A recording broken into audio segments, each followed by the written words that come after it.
علیک یا رسول اللہ وسلم علیک یا حبیب اللہ۔ راکب دوش نبی بلغ العلا بکمالہ، ہے اسی کے دم سے یہ روشنی کشفت دجا بجمالہ۔ نانا نبی بابا علی حسنت جمیع خصالہ، ہے اسی کے در کے گدا ولی صلو علیہ وآلہ۔ اور جو اہل بیت محمد پر بھیجتے ہیں درود، جو اہل بیت محمد پر بھیجتے ہیں درود، اللہ ان کی عبادت کرتا ہے قبول۔ اور جو اہل بیت سے غفلت کی بھول کرتا ہے، رب کعبہ کی قسم وہ 1000 سجدے کر قبول کرتا ہے۔ سب پر اللہم صلی علی سیدنا و مولانا محمد وعلی آل سیدنا و مولانا محمد وبارک وسلم۔ صلاۃ و سلام علیک یا سیدی یا رسول اللہ وعلی آلک و اصحابک و اہل بیتک یا حبیب اللہ۔ میرے نہایت واجب احترام بزرگوں، دوستوں، عزیز بچوں، خواتین و حضرات، السلام علیکم ورحمۃ اللہ وبرکاتہ۔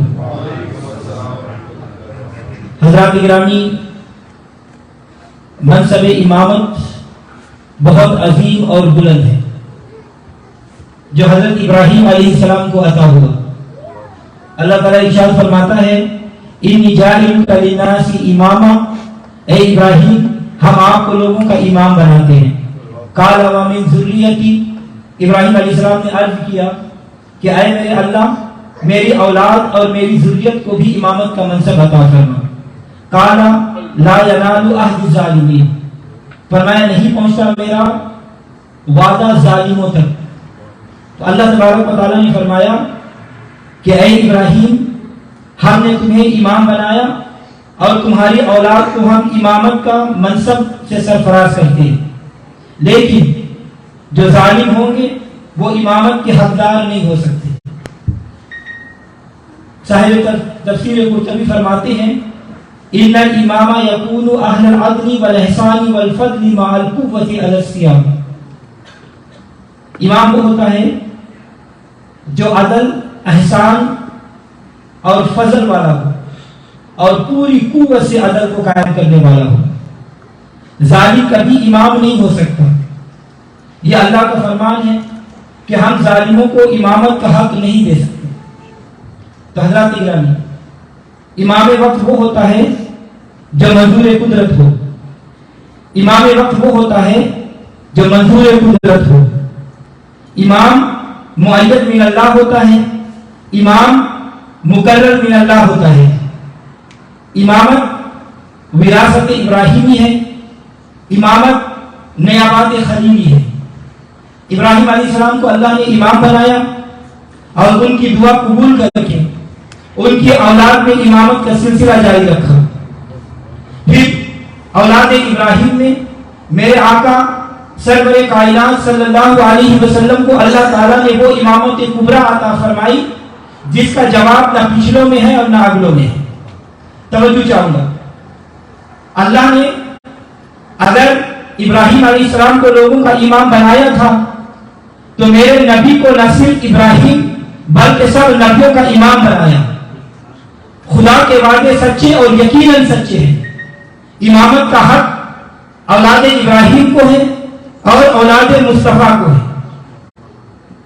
امامت میرے نبی کے گھر سے تقسیم ہوتی ہے، امامت میرے نبی کے در سے تقسیم ہوتی ہے۔ ہمارا اہل سنت و جماعت کا یہ موقف ہے کہ حضور صلی اللہ علیہ وسلم کے اہل بیت میں 12 امام ہیں۔ یہ 12 امام اہل بیت کے افراد ہیں، اور یہ مسئلہ بھی ذہن نشین رہے کہ اس امامت کے اول امام اول حضرت سیدنا صدیق اکبر رضی اللہ تعالیٰ عنہ۔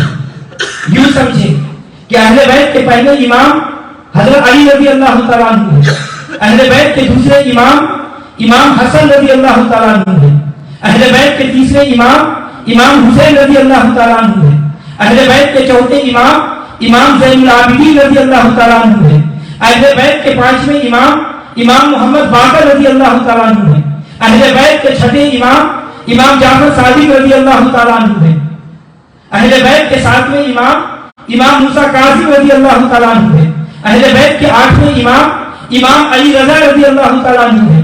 اہل بیت کے 9ویں امام امام محمد تقی رضی اللہ تعالیٰ عنہ ہے. اہل بیت کے 10ویں امام امام علی نقی رضی اللہ تعالیٰ عنہ ہے. اور اہل بیت کے 11ویں امام امام حسن عسکری رضی اللہ تعالیٰ عنہ ہے. اور اہل بیت کے 12ویں امام امام مہدی رضی اللہ تعالیٰ عنہ اجمعین ہے.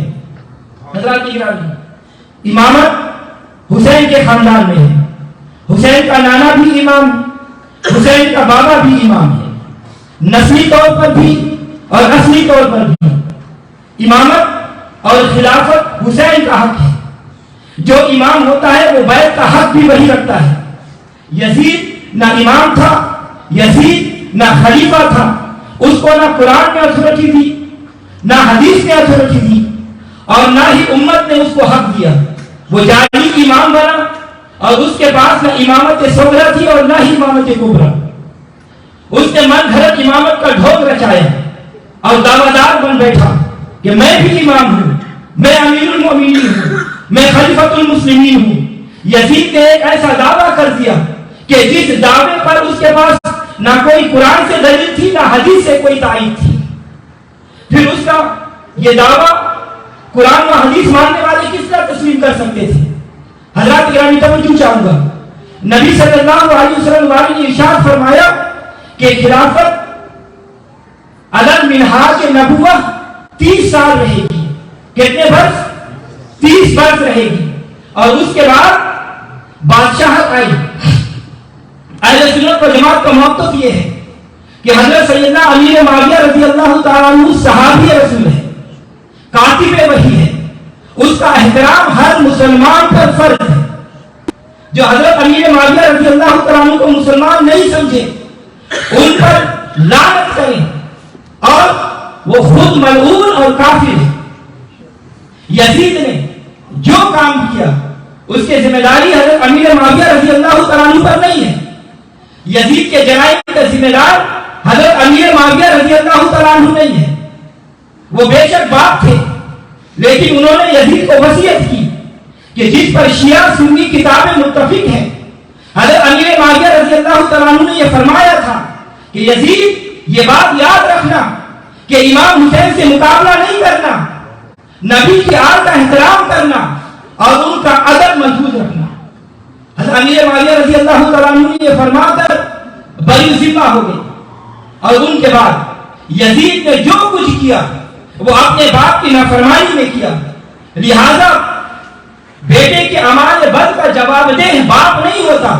جیسا کہ قرآن پاک میں اللہ تعالیٰ ارشاد فرماتا ہے انہ لیس من اہلک انہ عمل غیر صالح. یزید جب تخت نشین ہوا تو یہ واقعہ 60 ہجری کا تھا.